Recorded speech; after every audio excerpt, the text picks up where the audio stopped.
After a break, let's start the afternoon session. So we will start with a plenary talk. First, we will have Sergii Strelchuk from the Cambridge University. So let me give a brief introduction about him. He received his PhD 2013 from Trinity College, University of Cambridge. Then from 2013 on, he is a John and Delia Agar Research Fellow at the University of Cambridge.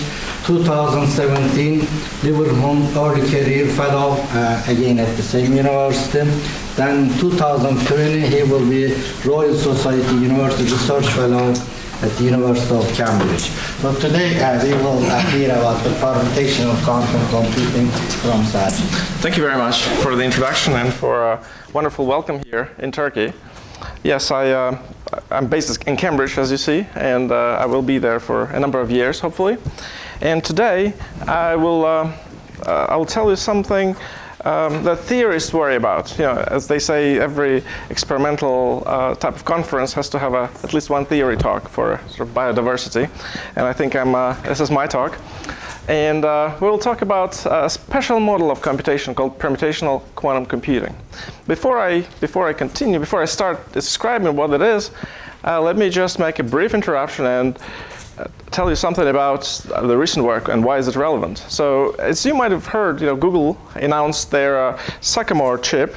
It's a 53-qubit chip that they claim can demonstrate quantum supremacy, and namely, can beat any classical computer that's out there. And this is an example of such a chip. And this is an artist's impression, which is not very far from the real device that they have there. Obviously, there are far more wires than that in the real device. So you might have heard about Google, about IBM, but I would like to mention that there's a whole lot of companies and universities working on various approaches to building a quantum computer. Here, it's a very biased, very small sample of companies and research institutes that work on an overwhelming variety of types of qubits and different types of quantum computing. So there are lots of hardware companies, and but speaking of software companies, I don't even want to list them here because there are just a lot of them. Often people say that software this is where people are going to make money on quantum computing, but trouble is, without this, all this is going to be at most constrained to a bunch of consulting work. So this is not something that will be immediately profitable. So there's a whole lot of activity in this area. And as you know, there's a very long road to universal quantum computing. Even though Google says they can improve their chip design to make 57 or even more qubits, this is still a very, very long road to building one logical qubit here. And this motivates a quest for so-called restricted computational models that capture this sort of limited power of devices that are soon to hit the market, hopefully in the next 5, 10, 15 years, and whose model, these are the models whose computational power is somewhere between being classically efficiently simulatable and fully universal quantum. We know that this is difficult, so we're trying to break this barrier. We want to be somewhere in between. We just want to be just above classically efficiently simulatable, and hopefully do something useful with these devices. Right now, Google's supremacy proposal, solves a particular sampling task, which is, let me put it, is far from being very useful. But that's a start. We've got to start somewhere. Hopefully, these models that we'll be thinking about will be experimentalist friendly, but it's okay if they're not at this point. So let me give you a brief outline what I'm going to tell you today. Today I will introduce you something that you might recognize from your university physics course, so-called the Schur Transform. Then we'll talk about the applications of this wonderful unitary transform implementation, and then I will introduce the model, so-called permutational quantum computing, and study its properties. So what is a Schur transform? Well, Schur transforms aims to answer a very basic question, is how do we represent different systems in a single unified reference frame. So think of an orthonormal basis of a qubit actually. There are many ways of describing it. We are very much used to the computational basis, but for the purposes of this talk, we will use the more physicsy basis with JM numbers, where J goes from 0, half, 1, 3/2, and so on, and M goes from minus J to J here. This is a set of orthogonal vectors, and if you are uncomfortable in this picture, mental picture, so to speak, you can always think about these vectors in the computational basis. This is spin down, spin up, this is total spin. So the basic question where Schur transform seems to appear is, how do we write a joint basis of two subsystems? Here's one qubit here, J1, M1. This is another qubit here, J2, M2. And we would like to write it in a joint basis. So this is so-called an uncoupled basis, just tensor product basis, and this is the coupled basis. So we would like to treat these two systems in a unified way. So we would like to have a set of vectors that we will abbreviate J1, J2, J and M, where J runs from their sum to the absolute value of the difference, and M goes from minus J to J.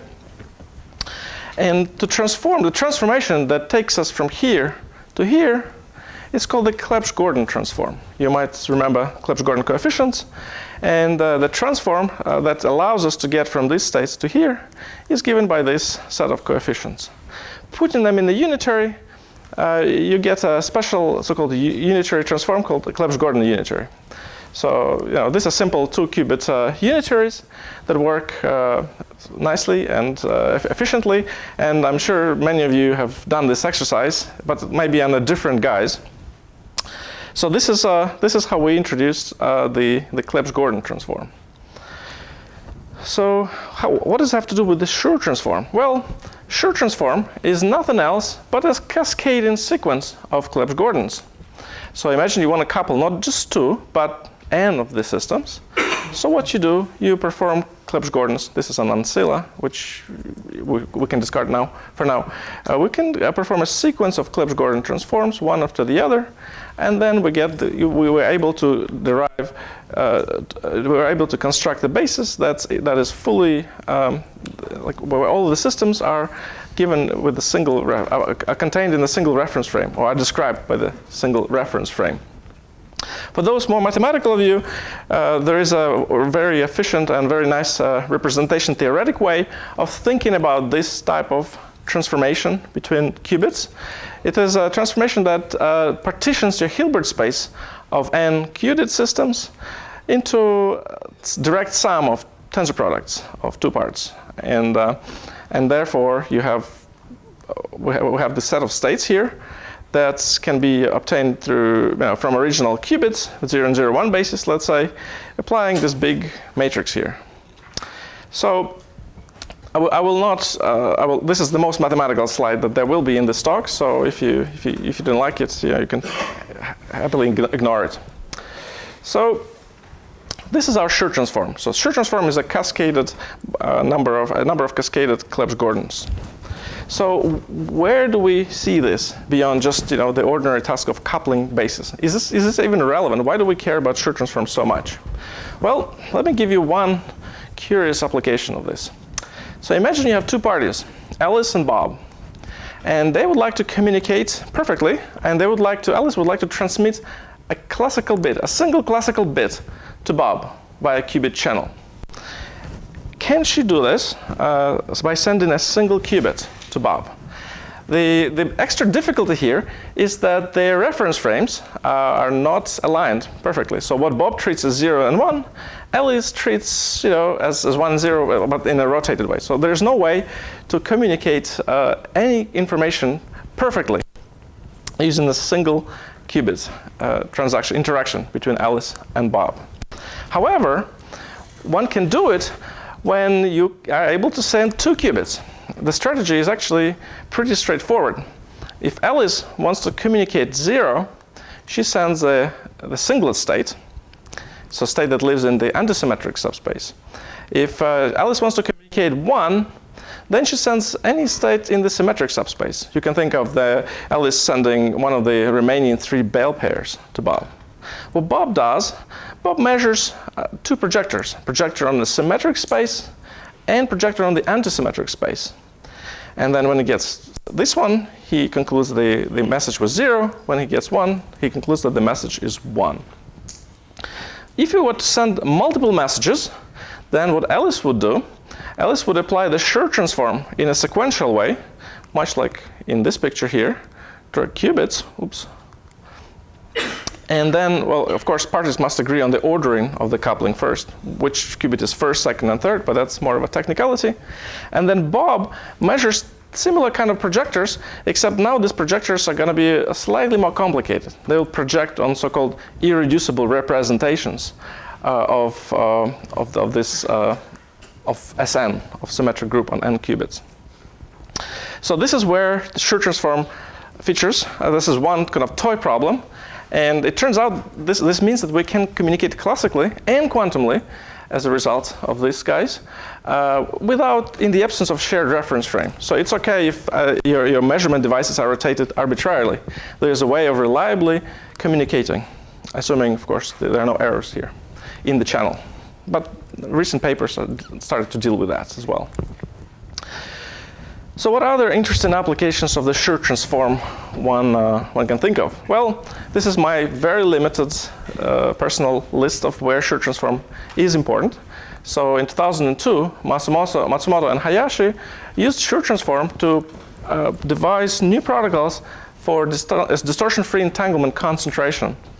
Then more recently, Yang, Giulio Carabello, and again Masahito Hayashi, they found the new compression protocols for identically prepared qubit states that crucially rely on applying Schur transform to their systems. Then further afield into the quantum computational realm, there was this very popular research direction of doing fault-tolerant quantum computation by means of encoding and decoding all the things, all the operations in the so-called decoherence-free subspaces. And lo and behold, the operations of encoding and decoding into these subspaces again relies on the Schur transform. And there are other things. Again, one of my favorites is actually Schur transform appears in the first performance analysis of this new teleportation scheme called port-based teleportation. But the list just goes on and on. Often it's helpful to think about Schur transform as a kind of as a close cousin of another famous transform, so-called Fourier transform. So we will keep this analogy until the end of my talk. So as you see, there were lots of results, 2002, 16, and even earlier, but which crucially rely on being able to implement Schur transform. But it's only in 2005 there was the first efficient quantum circuit that implements this transformation. This circuit, it's polynomial in a number of qubits. However, it's polynomial in the total dimension of the system, which for n qubits is, well, 2 to the n. So it's, there are some drawbacks here. But this is the first circuit. Only in 2005 people realized, okay, we can execute Schur transform on a quantum computer. And then, there was some hiatus from 2005 and up to all the way to 2017. Kirby and Strauch showed that there is a Clifford plus T circuit that does the job of doing Schur transform with reasonably good performance. But again, there's a dependency on D here. Finally, a year ago, Harry Crovey showed, using some representation theory of symmetric group, how to perform Schur transform on a quantum computer that's polynomial in n and log of the dimension. So this is nice. We like this a lot because all of a sudden Schur transform becomes, at least theoretically, within within realm of applicability. So this is all great. Quantum computers can do Schur transform. So what we would like to do, we would like to understand the properties of Schur transform through the lens of quantum computation. What do I mean by this? For example, you have a quantum circuit that's is designed to solve one of the problems I showed you, and it contains a Schur transform. How hard or how easy it is to simulate this circuit classically? By simulating it classically, I mean essentially defining a classical procedure that would run on a classical computer that would hopefully take polynomial number of steps when it's easy, or hard, when it's hard, we were happy with anything beyond that exponential, I suppose. So we would like to understand how this important transform behaves from the point of view of classical simulability. So this brings us to the model called permutational quantum computing. Initially, you would think, what does it have to do with permutational quantum computing? This is a very curious model that originates all the way from spin framework of Roger Penrose in '71. He famously wrote a paper called Angular Momentum, an approach to combinatorial spacetime, where he said, my basic idea is to try to build up both spacetime and quantum mechanics simultaneously from combinatorial principles, namely principles that involve manipulating Clebsch-Gordan coefficients in that case, but not, at least in the first instance, to try and change the physical theory. So this was a kind of foundational, this opened a new area of thinking about spacetime, but more recently people thought, well, what if we turn this around and use it as a computational scheme? So in the present form, this permutational quantum computing, that I'll describe later on, was introduced by Marzolli and Rossetti, and then extended by Stephen Jordan in 2009. And it is the Jordan's version of permutational quantum computing that I will discuss today. So it can be regarded as a topological QC light, topological quantum computation light. What do I mean by this? Well, executing topological quantum computing is a beautiful theory, but it requires exotic particles and rather non-trivial operations between its particles.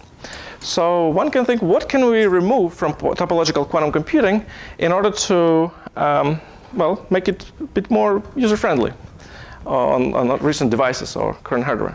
Well, compared to topological quantum computing, permutational quantum computing does not keep track of the trajectories, of the topology of particle trajectories. And instead, it computes by permuting the particles. So what does that mean? In TQC, when you perform two swaps, you gain a phase. Where here you perform two permutations between two particles, then you just get identity. Two identical permutations. So TQC, it requires anyons, which obviously are about to be discovered, for the next couple of years, hopefully. However, PQC, permutational quantum computing, can be performed with ordinary spin-half particles using the variant of the spin network scheme by Marzolli and Rossetti. And this is a restricted model that conceptually is considerably simpler than topological quantum computing. But nevertheless, permutational quantum computing was conjectured to capture very non-trivial aspects of quantum computation. So people believed that while it may not be fully universal quantumly, it lies somewhere here, where this inner circle, or ellipsoids, whatever you like to call it, is the efficient classical, all the efficient classical computations here. So we hoped that this is what we believed for almost a decade, that permutational quantum computing lies somewhere here, just outside classical computability, efficient classical computability. And as such, this was a very attractive model to think about quantum supremacy or quantum advantage. And we were one of many people who started trying to think about, can we devise a task that will be hard for classical computer, but nevertheless easy for this PQC model. Well, why based on what PQC was conjectured to capture non-trivial aspects of quantum computation? Let me just scroll a little bit further. There was a model, there's a following problem which is rather a mathematical problem that was thought to admit no efficient classical algorithm. So the problem in question has to do with the computational group theory, and the problem was, I will introduce the problem in the next slide. The problem was, people were thinking about it for a while, and there was no efficient classical algorithm for that. However, it can be solved in PQC and on the standard classical computer, and on the standard permutational quantum computer in time poly n and 1 over epsilon. So what is the problem? Again, don't worry if you don't understand this problem, but I just wanted to introduce it for those who are more mathematically inclined. So the problem is the following. Often in computational group theory, you would like to approximate a matrix element in some particular basis, so-called Young-Yamanouchi basis, of an irreducible representation Sn. So what you're given a suitably encoded called Young diagram that specifies a representation. You're given a permutation, and then you're given a pair of Young tableaus of shape gamma. And also you give precision. You were asked to find the specified matrix element with precision epsilon. So this problem admitted only exponential time algorithms. Classically, however, permutational quantum computer was able to solve this problem very easily in polynomial time. So this was used as a major argument in favor of supra-classicality of this model. So what is permutational quantum computing? So we start with the labeling of qubits. We have n qubits. Let's label them 0 to n minus 1. And the spin of kth qubit will be given by this triple, number xk, yk, and zk. And the spin of a subset of a qubits will be given by this sum squared. So it should remind you some second year or first year physics course in the university. And we also define the spin projection along the z-axis to be this. So permutational quantum computing works in a basis defined by a complete set of commuting operators that are given by the indexed by these numbers. So S0, and all the way to 1, 2, 3, up to n minus 1, and which are all defined like this, and z, which is spin projection along the z-axis. So these guys are really indeed commuting, because it's not hard to see that two subsets commute when either SA and SB commute when A intersect B is either empty or A is fully inside B, which is the case here. So S0 is fully inside in S01 and all the way to S0, 1, 2, 3, n minus 1. Good. So what do we do here? We start with a bunch of particles, there are n of them, and we start coupling the spins sequentially. Before we do the actual computation, we start coupling the spins. One, and then to this guy, we'll couple the other one, and we'll do the other one, and so on and so forth. So these coupling diagrams, they for those who know topological quantum computing, they really resemble the fusion trees in TQC. Okay, so this coupling, for a fixed coupling, for a fixed sequence of couplings, we can put in the correspondence a set of tree diagrams that are labeled with this corresponding spin eigenvalues. So we have this bunch of states that arise here, and we can just regard them as some binary vector with zeros, ones. So these guys here, all these states here, can be efficiently prepared, and that's very important, by the Schur transform.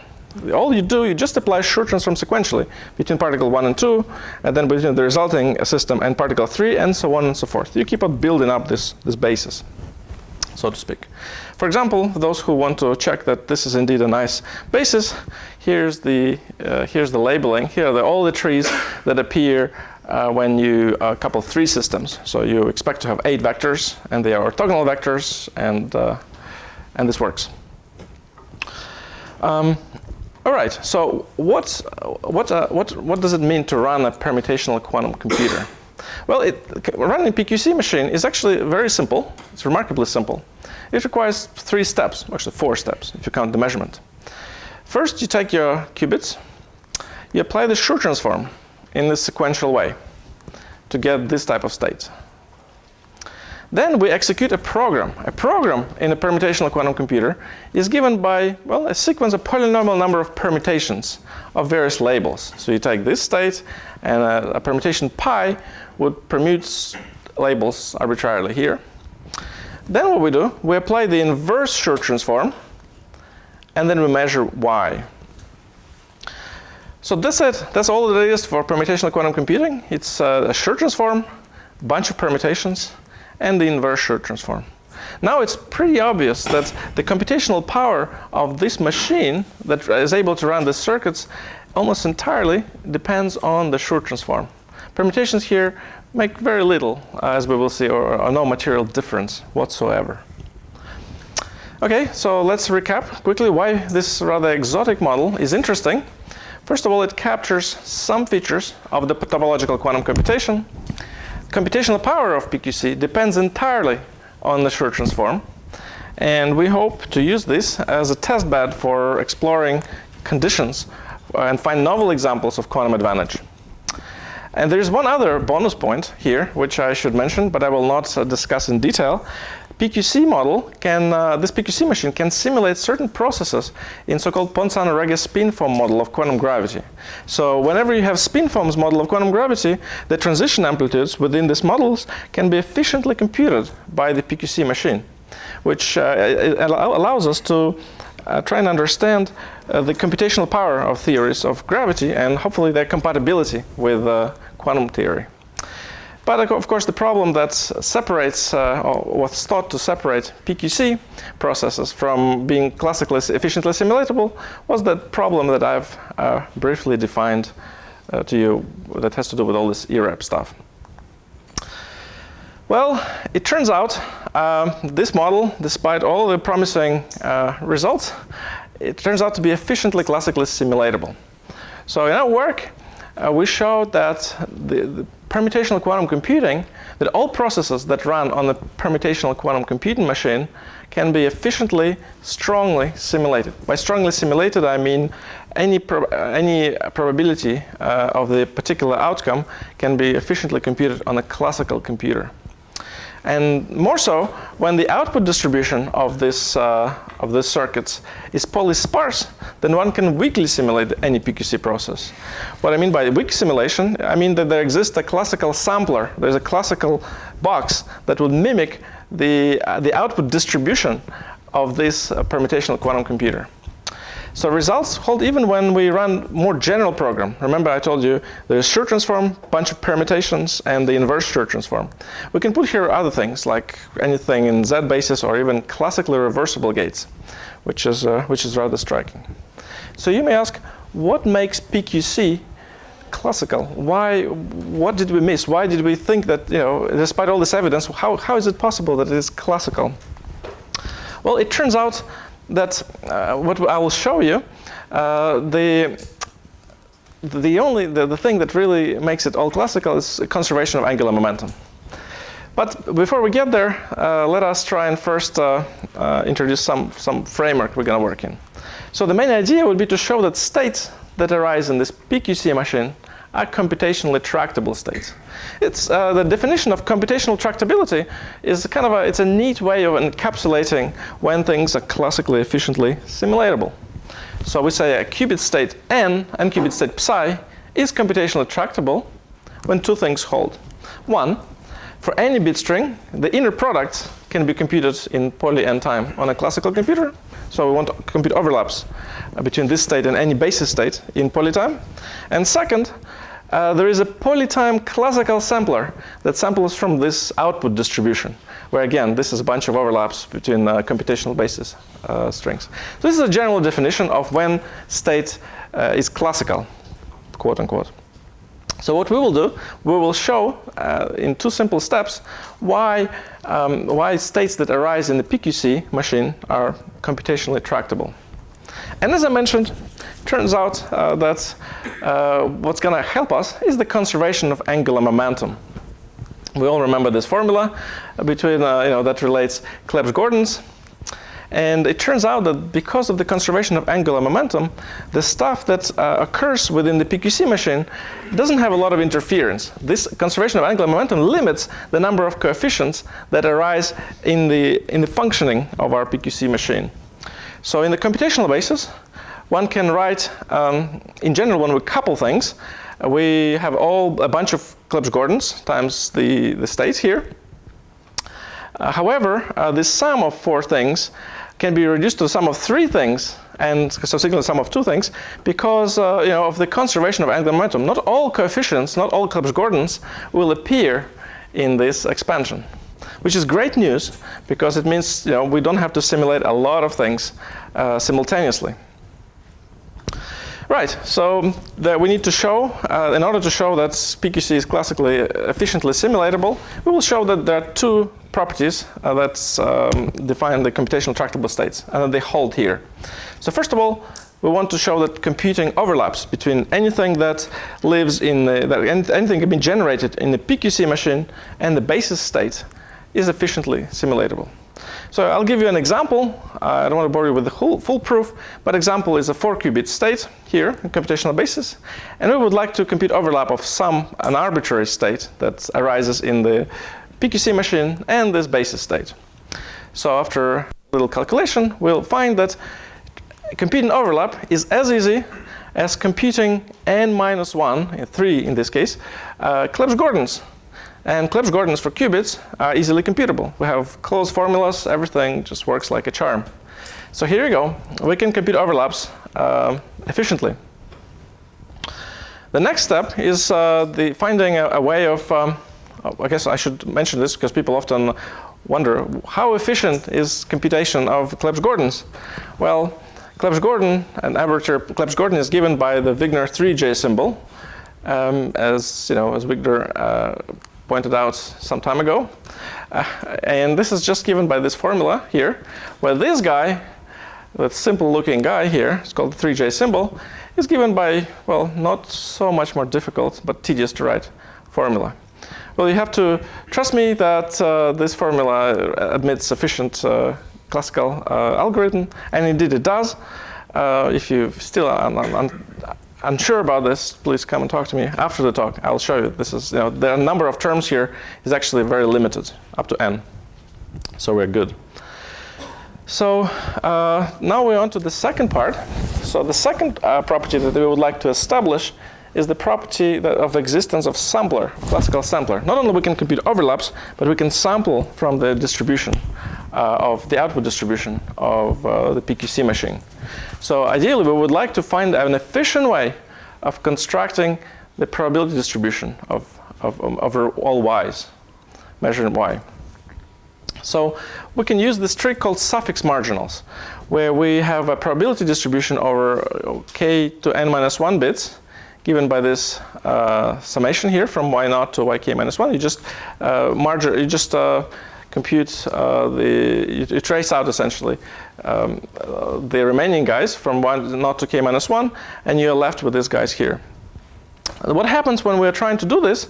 Again, conservation of angular momentum allows us to avoid this horrible exponentially big sum that occurs for general quantum computation, and turn it into something very, very malleable, very nice to work with. All we have now from k to n-1, we can construct this guy just by marginalizing, by removing some of the previous guys from 0 to k-1 from the big distribution, and we multiply it simply by a single Clebsch-Gordan squared. That's it. Therefore, to compute the marginal here, all we need to compute, again, n-1 Clebsch-Gordan coefficients, using this trick of suffix marginals. First we compute this guy, then we compute this guy conditioned on the previous guy, and so on. We build up this distribution by getting from here to here, by multiplying the distribution by a single Clebsch-Gordan coefficient. So I hope it was plausible enough for you to be convinced that the second point holds. And we need one technical lemma, which was found in the paper by Van den Nest, that says that having two computationally tractable states, for whatever reason, regardless of why they're computationally tractable, computing the overlap between them is easy, is efficient. So therefore, take any program, UPy, of the Permutational Quantum Computer machine, and let's try and evaluate the output distribution of measuring y, let's say. Probability of measuring y given x, where x is this string, and y is we project on y in the end. So here we first applied our Schur transform to get this state.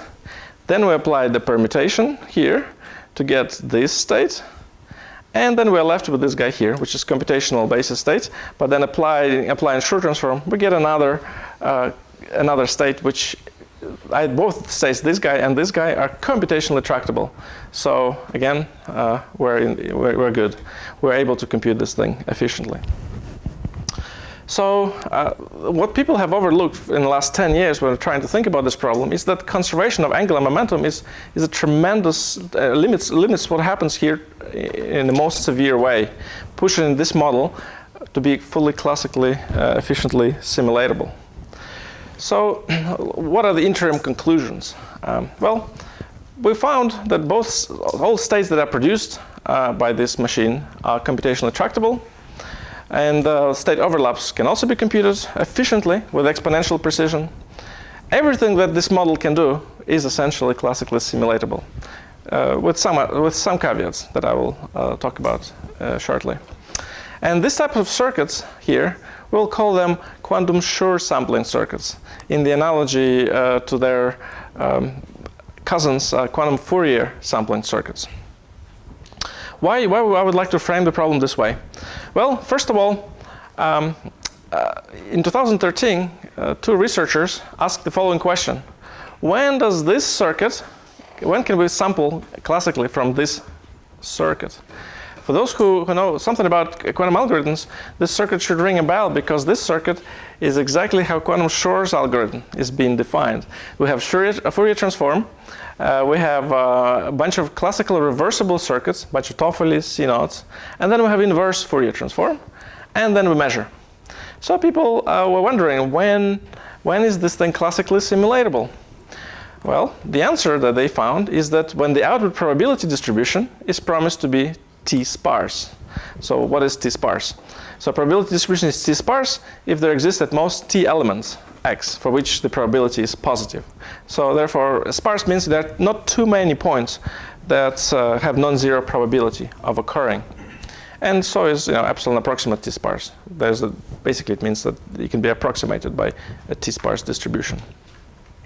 So it turns out that Schur's algorithm, the output of this circuit, is not sparse. Therefore, this technique does not allow you to classically simulate Schur's algorithm.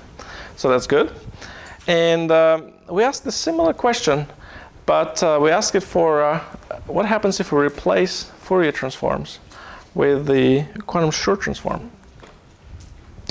So here, instead of taking the permutation program, we take any classically reversible gate and put it here, and we would like to sample from it.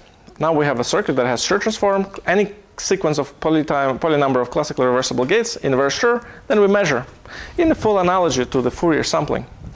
And it turns out that again we can sample from this circuit only, as far as we could show, only when the output distribution of this circuit is polysparse, is sparse on average. So there are not too many, there are a few heavy coefficients, but not too many kind of small probabilities attached to the outcomes here. So we had to use some fairly sophisticated mathematics, but it all worked out. I will not bore you with this, but there is a very powerful technique by estimating heavy Schur coefficients, or Fourier coefficients in this case, which we had to reinvent for our problem, and it worked. So basically, one question was left that still bothers me a great deal, is that, well, we have this extra assumption that stuff that comes out of these circuits is sparse. And our numerical simulations show that it's not clear whether we actually have to have this assumption. Perhaps everything that Schur Transform does, plus these guys here, is going to be sparse. So we don't know this, actually. We don't know whether sparsity assumption in the case of this circuits is necessary. So we generally need better tools to address this problem. But this would be quite an interesting find if someone is able to prove that outputs of the circuits is actually always sparse, or at least approximately sparse. So this brings me to another question. We know that a lot of algorithms, and Schur's algorithm in particular, can be represented in this form: quantum Fourier transform, bunch of reversible circuits, inverse quantum Fourier transform, followed by the measurements. What quantum algorithms can be efficiently represented by this kind of circuit, where you have Schur transform, a bunch of reversible gates, and inverse Schur, followed by the measurements? So it turns out that quantum algorithms using the Schur basis beyond permutational quantum computing are relatively unexplored. The only work I know in this direction is by Andrew Childs, Aram Haro, and Paul Wotchen from 2005, where they tried to solve the graph isomorphism problem using techniques so-called Fourier Schur sampling for non-abelian hidden subgroup problem. But it didn't quite work there. So there are a lot of interesting there's a lot of space for creative thinking in this realm. Great. So this is. I'm coming up to the end of my talk, and for those of you who'd like to think more about this problem, there are a lot of exciting questions actually that arose in the connection of permutational quantum computing. First of all, this sequential coupling scheme is really critical for our ability to classically simulate it. What happens if we start doing it in a way that's non-sequential? We clearly seem to lose the classical simulability.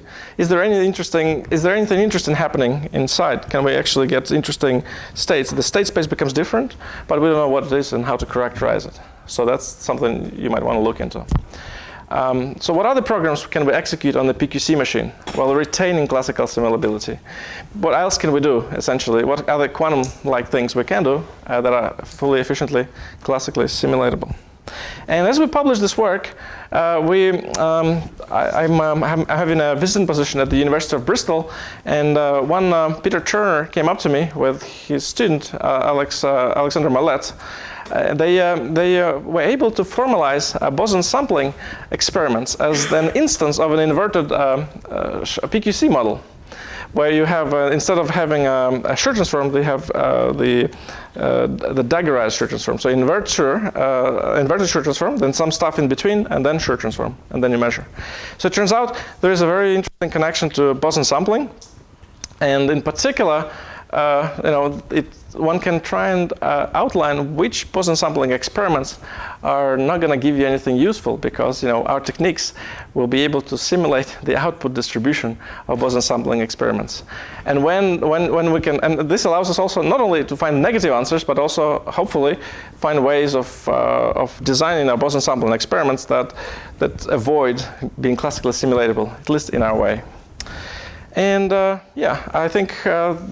As a bonus thing, we were able to show that not only PQC is classically simulatable, but we found a good algorithm to solve that computational group theory problem in classically efficiently, which is nice.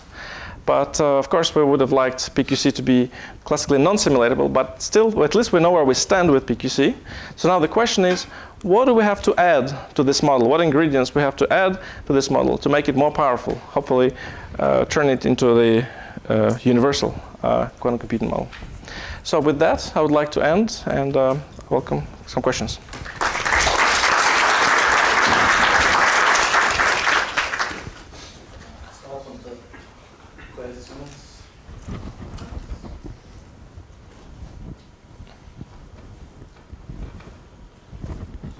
Practice, how difficult is it to permute to very long sites in this circuit? Well, it turns out that any permutation between two qubits, you can think of it as a bunch of transpositions. So you have n-1 transpositions on nearest neighbors, and then you can always represent it this way.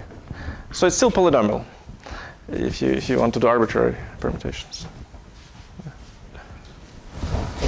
We need some coffee break here. We can continue for all the discussions outside. Let's have a short break, 10 minutes break for a second.